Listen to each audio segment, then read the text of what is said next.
Saudara-saudara yang dikasihi Yesus Kristus, untuk memulai dan mendengarkan khotbah di kebaktian malam ini, sebelumnya kita berdoa.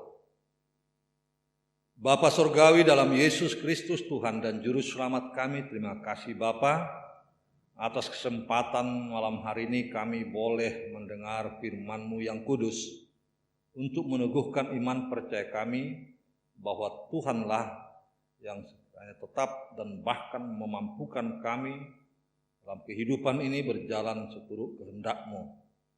Mampukan kami menghadapi kehidupan ini dengan berbagai tantangan sehingga kami boleh hidup kudus di hadapan-Mu. Terima kasih berkati jemaat-Mu, berkati kami para pelayan Tuhan yang boleh mendengarkan sabda-Mu saat ini di dalam nama Yesus Kristus, Tuhan dan Juru Selamat kami. Terima kasih Bapa. Amin.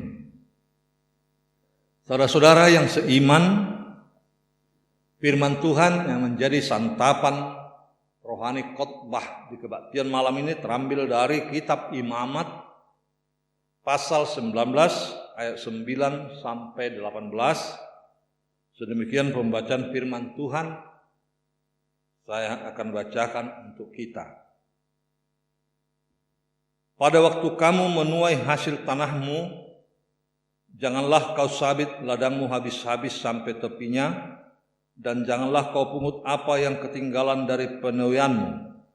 Juga sisa-sisa buah anggurmu janganlah kau petik untuk kedua kalinya, dan buah yang berjatuhan di kebun anggurmu janganlah kau pungut. Tetapi semuanya itu harus kau tinggalkan bagi orang miskin dan bagi orang asing. Akulah Tuhan Allahmu. Janganlah kamu mencuri, janganlah kamu berbohong, dan janganlah kamu berdusta seorang kepada sesamanya. Janganlah kamu bersumpah dusta demi namaku, supaya engkau jangan melanggar kekudusan nama Allahmu. Akulah Tuhan. Janganlah engkau memeras sesamamu manusia, dan janganlah engkau merampas. Janganlah kau tahan upah seorang pekerja harian sampai besok harinya. Janganlah kau kutuki orang tuli dan di depan orang buta. Janganlah kau taruh batu sandungan, tetapi engkau harus takut akan Allahmu. Akulah Tuhan. Janganlah kamu berbuat curang dalam peradilan. Janganlah engkau membela orang kecil dengan tidak sewajarnya, dan janganlah engkau terpengaruh oleh orang-orang besar, tetapi engkau harus mengadili orang sesamamu dengan kebenaran. Janganlah engkau pergi kian kemari menyebarkan fitnah di antara orang-orang sebangsamu. Janganlah engkau mengancam hidup sesamamu manusia. Akulah Tuhan. Janganlah engkau membenci saudaramu di dalam hatimu, tetapi engkau harus berterus terang menegur orang sesamamu. Dan janganlah engkau mendatangkan dosa kepada dirimu karena dia. Janganlah engkau menuntut balas, dan janganlah menaruh dendam terhadap orang-orang sebangsamu. Melainkan kasihilah sesamamu manusia seperti dirimu sendiri. Akulah Tuhan. Sedemikian pembacaan firman Tuhan. Saudara-saudara yang dikasihi Yesus, kalau kita simak semakin dalam tentang kitab Imamat, adalah bertujuan untuk supaya umat Israel hidup kudus, dan para imam juga boleh menjaga hidupnya, terlebih hidup kudus di hadapan Tuhan. Karena Tuhan Allah yang mereka sembah adalah juga Allah yang kudus. Dalam nats khotbah kebaktian malam ini dipaparkan kepada kita bagaimana sebenarnya menjaga hidup yang kudus, dan boleh dipraktekkan, dilakukan dalam kehidupan sehari-hari, di dalam kehidupan ini. Bagaimana caranya? Firman Tuhan mengajari kita, dan ini sangat relevan dan berkaitan dengan hukum Taurat. Yang pertama, kita boleh hidup berbagi kasih kepada orang yang membutuhkan. Saudara-saudara, beberapa waktu yang lalu gereja kita ada melakukan kegiatan berbagi kasih akibat dampak ekonomi dalam situasi COVID-19, yaitu berbagi kasih. Maka dalam nats ini umat Israel sebagai bangsa yang kudus yang dikehendaki Allah kembali diajak peduli dan memperhatikan hidup orang lain yang membutuhkan. Siapa itu? Termasuk orang miskin, termasuk orang asing. Apalagi di masa-masa panen yang didapat. Mengapa demikian? Karena orang Israel dulunya juga hidup di dalam kesusahan dan menjadi orang asing di negeri asing. Dan khususnya di Mesir mereka menjadi budak. Dan kini sebagai bangsa yang merdeka, saudara-saudara, mereka diberikan Tuhan tanah yang boleh dikerjakan dan dimiliki, dan hidup mereka hendaknya hidup yang beretika, takut akan Tuhan dan sopan terhadap orang lain. Oleh sebab itu, kita juga dikehendaki Tuhan sama seperti kepada umat Israel. Karena kita diberi, maka kita harus mampu memberi. Kita mengasihi pada orang yang membutuhkan uluran tangan kita. Karena terlebih dahulu kita dikasihi oleh Tuhan karena keberdosaan kita, saudara-saudara. Jangan meredam atau menahan-nahan apalagi yang patut kita berikan di dalam kerangka berbagi kasih terhadap orang lain. Dan jangan membeda-bedakan. Selagi orang membutuhkan kasih dari kita, kita harus mau berbagi terhadap orang lain. Itu yang dikehendaki Tuhan. Yang kedua, bagaimanakah sikap etis terhadap sesama saudara? Saudara-saudara, tentu Tuhan memberikan aturan dan peraturan yang wajib dan harus dilakukan umat Israel dalam kehidupan bersama saudara-saudaranya. Dan ini sekali lagi berkaitan dengan hukum Taurat, sehingga dalam interaksi sosial terhadap sesama manusia sebagai makhluk sosial ada tanggung jawab yang saling isi mengisi, dan terlebih kepada umat percaya pada Tuhan. Adapun aturan itu yang berkaitan dengan hukum Taurat adalah yang pertama, sikap kita jangan mencuri, kita kaitkan dengan hukum Taurat ke-8. Dan janganlah berbohong, dan jangan kamu berdusta seorang kepada yang lainnya. Ini demi nama Tuhan. Kepada segenap umat Israel dilarang bersumpah dusta demi nama Tuhan atau atas langit, surga dan bumi. Dan juga jangan menyebut nama Tuhan Allah dengan sembarangan. Alasannya, saudara-saudara, adalah karena nama Tuhan kudus, suci. Dia adalah mulia. Maka orang yang menyebut nama Tuhan dengan sembarangan atau menghujat serta bersumpah palsu, orang itu akan dihukum mati. Kita dapat baca dalam kitab Imamat 24 ayat 16 menyebut, siapa yang menghujat nama Tuhan pastilah ia dihukum mati dan dilempari dengan batu oleh seluruh jemaat, baik orang asing maupun orang Israel asli. Bila ia menghadap Tuhan, haruslah dihukum mati.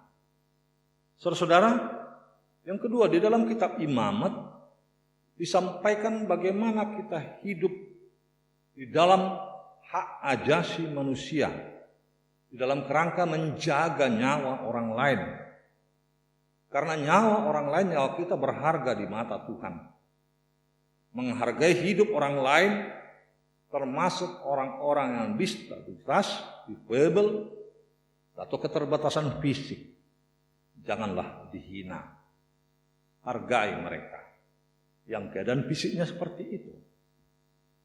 Yang ketiga, kaitannya dengan dunia peradilan, saudara-saudara, aturan menurut hukum Taurat, di mana dunia pengadilan adalah sarana mencari keadilan dan kebenaran, dan harus hidup bersih dari sikap suap atau hidup jujur, bahwa Tuhanlah hakim yang benar. Dia hakim yang agung, yang mengadili dan menghakimi setiap perkara manusia dengan adil dan benar. Yang berikut, saudara-saudara, khusus di ayat 16 ada pelarangan menyebar fitnah.